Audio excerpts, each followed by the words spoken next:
Yes, hello, it's Pete here. Pete, you gotta help me. Oh, God, no. I need you to review Spyro Enter the Dragonfly for me. No, I'm not doing that. I'm not reviewing a game for you. No, it's genius, because you'll review it, then I'll write a super short script for a video introducing it, and then people will be expecting a video from me, so when they watch it and get you, instead it'll be like killing two birds with one other bird. That analogy doesn't even... Look, no, I'm not reviewing a game just for you to host it on your channel. But Pete, it's been too long for me now. I can't just come back and review Spyro 2. I reviewed like 2 other games in between then and now. Well, pull yourself up by your knickers and get to work then. Knickers. British words. Say, have a spot of tea then. Ah, okay. Well, why don't you go and have a spot of tea then? Now say, God save the Queen, you rambunctious tallywhacker. Okay, well, I humoured you for the first one, but I'm not doing any more of that. But I'm writing the script. And I don't care. I'm hanging up now. In fact, I'm actually going to leave. I'm actually going. I'm going now. I'm actually leaving. Bye. We're sorry. You have reached a number that has been disconnected. Well, I guess I'm reviewing Spyro 2.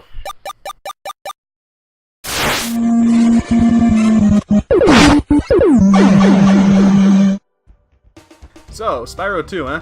Yeah, y'all have waited long enough. But the people in the 90s didn't. In fact, they only had to wait roughly about a year for the next entry in the blossoming Spyro the Dragon franchise. Headed by the same guys at Insomniac Studio, this will be the refining stage of the Spyro the Dragon formula. And man, what a great game this turned out to be. Immediately we can see that same level of care and detail has been brought to the table with the sequel. The intro screen is just blooming with fun antics and tomfoolery, allowing us as the player to see, oh, this is going to be a real tongue-in-cheek kind of game, isn't it? Well, get your tongue out of your cheek because you don't want to bite in that. That'll hurt. And bite on this instead. The game opens up with Spyro, much like your favorite Robot Master host, sad about the fact that he hasn't had a chance to relax since the last villain was vanquished, when he's hit with an idea. We should go on vacation. Somewhere warm. Somewhere sunny. Dragon Shores. Yeah, I haven't been there since we kicked Nasty Nork's butt. So the duo sets off on vacation, but oh shit, they end up in the middle of a mess of sorts. Huh? That? Oh, that's the TKC, the Tom Kenny counter. You may recognize him as Heifer from Rocko's Modern Life, Dog from Cat Dog, and arguably his most famous role, that lovable idiot who lives by himself with a smart pet that always seems to make trouble for his neighbors and cohorts. The Ice King. He plays a lot of roles in this game, so I'm gonna point as many of them out as possible. Anyway, this long-horned asshole thinks he can just take over the Kingdom of Avalar, but shit, Spyro's got 2 horns and he's only got 1, so he's clearly the alpha male. The Goat Lady tells you that you gotta go after him, gives you a book, and pieces out with Chester the Cheetah wannabe. I cannot tell you how many times that's happened to me in real life. So immediately you're put in your first level, unlike the first game where you gotta explore a bit of a hub world, and honestly, I think this works a bit better, especially coming hot off the heels of the first game. You already understand the basic mechanics of how Spyro works, this instead teaches you how the levels are gonna work this time around. Instead of levels being a simple get to the goal with some collectibles hidden around, they're designed as now get to the goal with some collectibles. Okay, they're largely the same in function, but not in form. Spyro 2 introduces missions and minigames to spice things up a bit. What's really great about the majority of these minigames is that they use established mechanics of how Spyro plays and builds challenges around them, unlike what we'll end up discussing in Spyro 3. It's very smart design. Anyways, this is Moneybags. He fucking sucks. He's an extortionist and blocks out your progress behind a paywall, kinda like EA. To be honest, if you play the game diligently, you'll never be lacking the amount of gems to get past him, but the very nature of what he is just pisses me off. You should never have to pay for more content, even with in-game currency. Now, I'm gonna enjoy this plain cheeseburger with no extra condiments or additions because I'm only paying for the base price of the burger.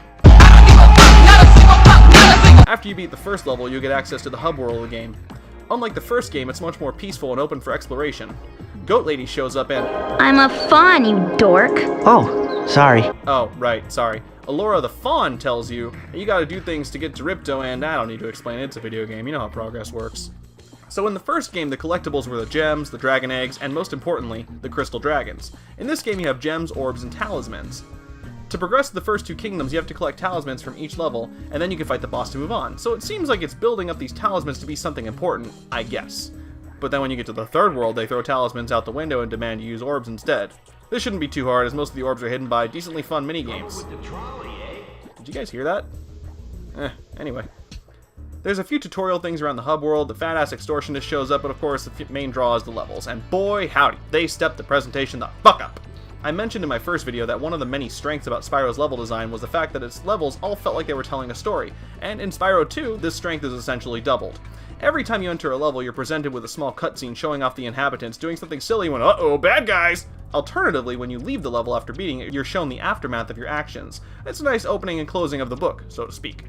What I really appreciate as well, and this is something anybody reviewing Spyro 2 is going to mention, is that the levels themselves reference other levels. For example, later on in the game you'll end up in a robot city where cows and pigs are attacking, and the first person you meet is going to tell you that they're facing an insurrection from the farms. That's a keynote, you should pay attention. Those farms? That's an actual level you get the chance to go to. There's a few other examples of this happening in the game, but I don't want to ruin your sense of discovery and reward for paying attention when you actually end up playing the game. Another nice change from the first game is the streamlining of power-ups. Initially, the first game had two main power-ups, the Supercharge Ramps and the Super Flame Breath, but those were more like devices for set pieces in the level. In this game, there are power-up gates that will temporarily give you a boost. For example, here in Idle Springs, there's a mission that requires you to ram your fucking head through a few idols to save some hula girls.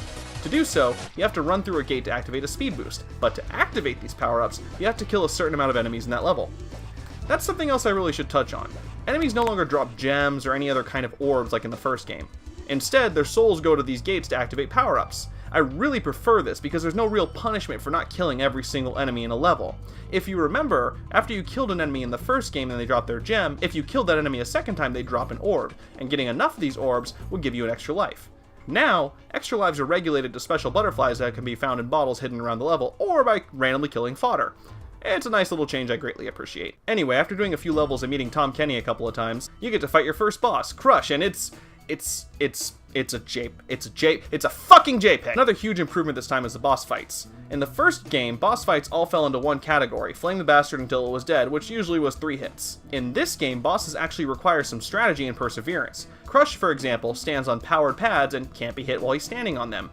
When he runs to another pad, you'll have to coax him into slamming his club onto the ground, causing debris to fall on him and damage him. Wake me up! Wake me up inside! I can't wake up! Wake me up inside! Save me! After killing Crush, it's off to the next hub world and batch of levels, which is home to some of my favorite... Okay, I know I heard something that time. No? Anyone? Oh, right, I can't actually hear you guys. You're all behind her.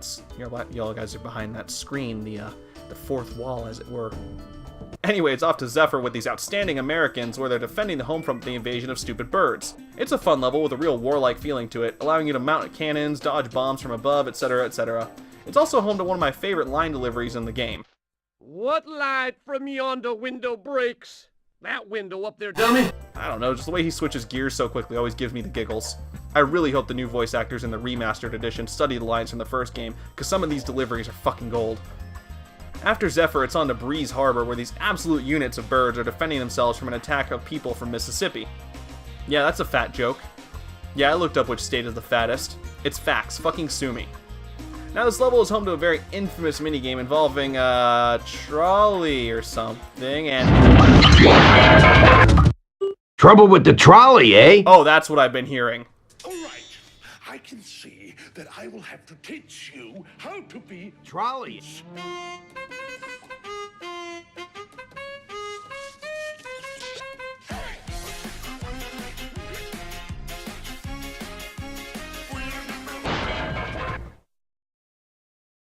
Trouble with the trolley, eh? That was great work! Oblivion Fall After Dark. There's a few more levels here, including the Badlands and the Crystal Glacier, both of which are very nice and fleshed out little worlds for their inhabitants to live in. I really like how the Crystal Glacier missions start off with them being upset that they might miss their hockey game from Colossus, which, oh shit, that's a level from earlier! Continuance in world building for the win! Another nice little feature that this game has over the first one is, let's say hypothetically you get lost in the hub world, or don't really feel like searching for the next level. Well, sometimes you can just talk to Alora here and she'll take you to a level you haven't completed yet. Sometimes you don't want to run, you just want to get there. Next level here is Scorch, one of my favorites. This little girl is on a mission about taking over the city, so naturally you're going to help her because domestic terrorism is a-okay when you're a dragon. Again, this really hammers home the fact that levels in Spyro 2 are telling self-contained little stories, which I greatly appreciate. After you beat it, Oh. Okay, wow. I'm gonna need a minute after that.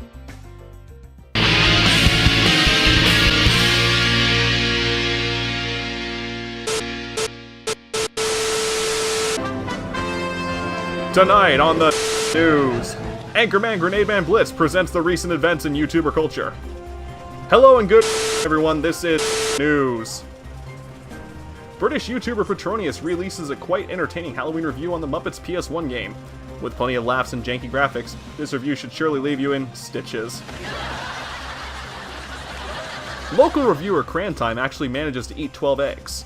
Scientists are baffled by his ability to consume this much poultry. When asked, he is quoted as saying, "I like eggs. I like talking about them. Can I offer you an egg in this trying time?" Well, folks, I guess it's best not to egg him on. Another YouTuber across the pond, Tommy Tomato Ghost Ghost, has seemingly vanished. After reviewing Sonic Mania for the second time because the game is so goddamn fucking good, something distressed the fruity spirit, and with that he vanished into the nether. A witness, whose identity was requested to be protected, had this to say. "Well, I'm sure he's fine. He's got his watch after all. Let's not forget the time he defeated Nautilus and faced the Black Knight himself. He'll be fine. I'm sure of it. But, between you and me, I believe he should have taken me with him. Say, are you going to digitally impose a mustache or something like that?" "Ah, good. Then, between you and me, I'm not a big fan of the lack of swordplay in his recent adventures. I appreciate him saving me from Camelot and bringing me back to his time, but since then, I feel like I haven't contributed much in the grand scheme of things. Now, I like being part of the crew. We interrupt this sword to amend a previous story. In fact, it was not Cran Time who made those claims, it was Frank Reynolds of Patty's Pub in Philadelphia. Really, guys? You couldn't check this? You know, it's shit like this that makes me not want to work here anymore. You bunch of fucking Good Lord, Grigory, what the fuck is that thing? Okay, this game is being remade in HD graphics in like 3 weeks, and I'll tell you right now, if he's horrifying as he looks as in PS1, I could do this without the PS4 graphics. Next level! Oh my god, my ears are bleeding! Turn it off! I fucking hate Speedway levels! Thank god, it's over. It's over? It's over. It's a boss fight. It's a boss fight! Okay, boss fight. So the second boss of the game is Gulp, and he's much different than his counterpart. During the fight, birds will drop items for you to use against him, barrels, bombs, and rockets. However, he can also use those against you, so there's a nice back and forth, almost a kinship between the two of you. After beating Gulp, you're treated to a cutscene where Alora offers you a chance to relax for a bit, but then acts super shady and leaves.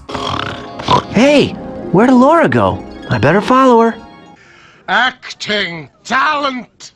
In the Winter Tundra, the final hub world, it's clear that Ripto hasn't been defeated for real. Instead, he's taken over this world for his own.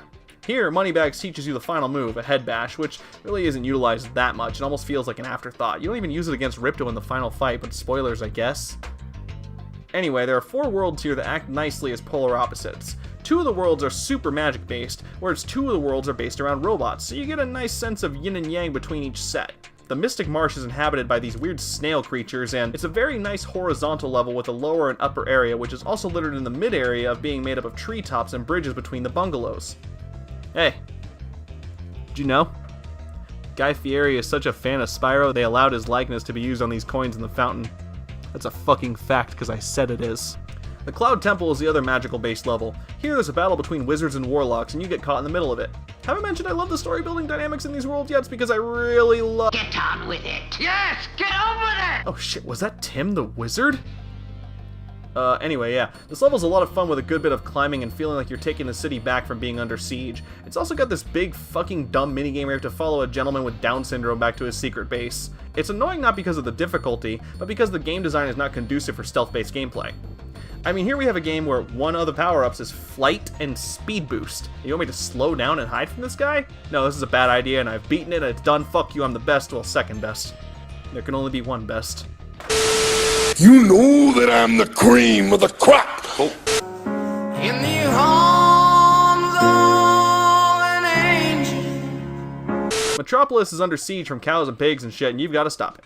Again, just like the last level, it feels very much like you're taking the city back from being under siege, and honestly, I can sort of get Ratchet & Clank level design feelings from this level. It only makes sense since they went on to make those games, but it's still interesting to see where the company came from. Really makes you wonder what a proper Spyro 4 would have felt like, especially if they had the chance to make it after working on Ratchet & Clank for a while. After you beat the level, you get to a secret mission that contains something I quite enjoy. I'm a fan of combining things. I love the combination system in Kirby 64. I like using 2 items at once in Link's Awakening. I really love Full Metal Alchemist. So when this robot told me I could use flight and fireballs at the same time, I was all... As you might guess, you use this dual power-up to both fly and shoot down enemies in the city. It's not a hard challenge, nor is it one that really does anything special other than this, but the simple act of using 2 power-ups at once is just so satisfying. And it's a bit of foreshadowing, but we'll get to that later. After this, you go to the robot farms, which have been mentioned at the beginning of Metropolis. All these bugs have taken over the farms, and it's your job to stop them. It's pretty standard in terms of level design, just make your way to the end, no real big challenges along the way. Honestly, I'd recommend this level before going to Metropolis, that way you can have a final great level before your showdown with Ripto. It's not bad in any shape of the word, it's just really standard. I don't hate it, it's okay, it's alright, it's okay. But then it's time for the showdown with Ripto. Alright, here we, yep, alright, okay, alright, yep, here we go. It's time for Ripto and, alright, okay. Alright, I'm here for Ripto. The final fight with Ripto is simple in theory, but tricky in practice. During the fight, Alora is going to send orbs your way with various power-ups and mentions that they're powers they haven't seen yet, which is interesting. You get the fireball, but you also get a bubble shield and a speed boost and lobbing green explosions. I get the feeling that they made these power-ups before designing the levels and couldn't figure out which way to include them, and as such decided to stick them in the final fight. I don't really hate this idea, it's a nice way to give the ending some much needed punch. Oh shit, Ripto can get them too, abandoned shit! So you beat Ripto and he's all, this isn't even my final form, and Stubbins Robo-Gulp, and... I'm sorry, this is so fucking stupid. It's a giant robot version of fucking Gulp. What even is that? So Robo-Gulp can use the orbs here too, and that's a pain in the ass, especially if you took a lot of damage during the first fight. And unlike Ripto, if he gets close to an orb at the same time you do, you most likely won't have the ability to get the orb away from him. It's not nearly impossible, just rely on the abilities you've learned and you'll be fine. After that, Ripto summons a Firebird and flies off, but you take one of the powered-up orbs, and oh shit, it's the power-up from earlier. Remember I said there's foreshadowing? 28 bonus points, fuck yeah! The final fight's pretty epic, all things considered, especially when considered the final fight of the first game. You're flying, you're shooting fireballs, there's a sea of lava below, dodging attacks, feeling pretty badass. Holy shit, this is great. This is a fucking climax. Insomniac, go back in time and fix the first game's final fight, because holy shit, you clearly get it. With the fight over, the game ends, and that's it! You've done it! No fake out or anything, you really beat Ripto. Man, what a fucking great game, Spyro 2. You know, it's rare in most medias where you can say the sequel is better than the original, but in this case, it's really apparent. I know most people can argue, oh, the first Zelda is the best one because you can shit on the floor, or whatever, but this game came out 1 year after the first, and they took everything they learned with the first game and improved upon it. The production value, the gameplay, the story, the music, the progression, the sense of world building, everything. This is how you do a sequel. And after playing it again all these years, god damn, I am so ready for that HD collection. Spyro 2 gets Nade's seal of approval, and I'll even buy it dinner if it asks nicely and offers to let me play some bonus levels. Speaking of, after you beat the game, you finally get to Dragon Shores. Finally! A long-needed break, both for Spyro and myself. We've been working hard. We both deserve a break. Alright, let's go. Sorry, but I can't let you into our little park until you found more gems and orbs in Abelar. Good luck! Hey guys, thank you so much for watching my Spyro 2 review. It's almost midnight now and I'm recording this outro because I just finished editing it. I stayed up late because I know you guys deserve the new video and everything. I'm really sorry it took so fucking long to get this video out, but sometimes, you know, you can't force yourself to do a thing you don't want to do. I mean, unlike going to work every day. I'm not sure when Spyro 3 is going to come out. It's probably going to come out after the actual HD collection. Let's be honest here. Just knowing how my delays work, you know, it's whatever. But it'll be here. It's coming eventually, you know, sometime soon. If you enjoyed this video, hit that like button. Make sure you subscribe and turn that bell on. Just because I'm a YouTuber, I have to tell you to do that. It's law. If I don't, they'll actually kill me. It's part of the deal. But yeah, make sure you like. Tell me what you liked about the video in the comments section. And maybe subscribe if this is your first time coming by. Don't forget to share with your friends. That helps too. I gotta give a quick shout out to my buddies who are helping me make this. Pete, aka Petronius, he did that little Nade Nostalgia Critic logo because I made one and it was terrible. And you know, it's Pete. He's fucking awesome at art and making logos. He's great. Also, he's a YouTuber like me, but better, so you should go check out his channel. Special thanks to Tomato Ghost. He was the voice of the, well, you can't say who it was, but it definitely wasn't Caliburn from his videos, doing the little interview section and that one part that seemed very out of place, but I don't care because it was funny to me. And he's a YouTuber as well. You should go check out his stuff, because, again, it's like me, but better. And then thanks to Crantime for just paying a little cameo that I felt like throwing in, because we have an inside joke about him liking eggs. Eggs are good. I like eggs, too. He's also a YouTuber. He's better than me. Go check out his stuff. Other than that, also I'll put links to all like their most recent video in the section where I can put stuff below the video. Other than that, I think that's about it. Yeah, I'll see you guys in the next video. I know this outro music isn't the actual song I normally use. That's because it's on my old computer and I'm lazy and I don't want to hook it up. I'll get it eventually. I love you.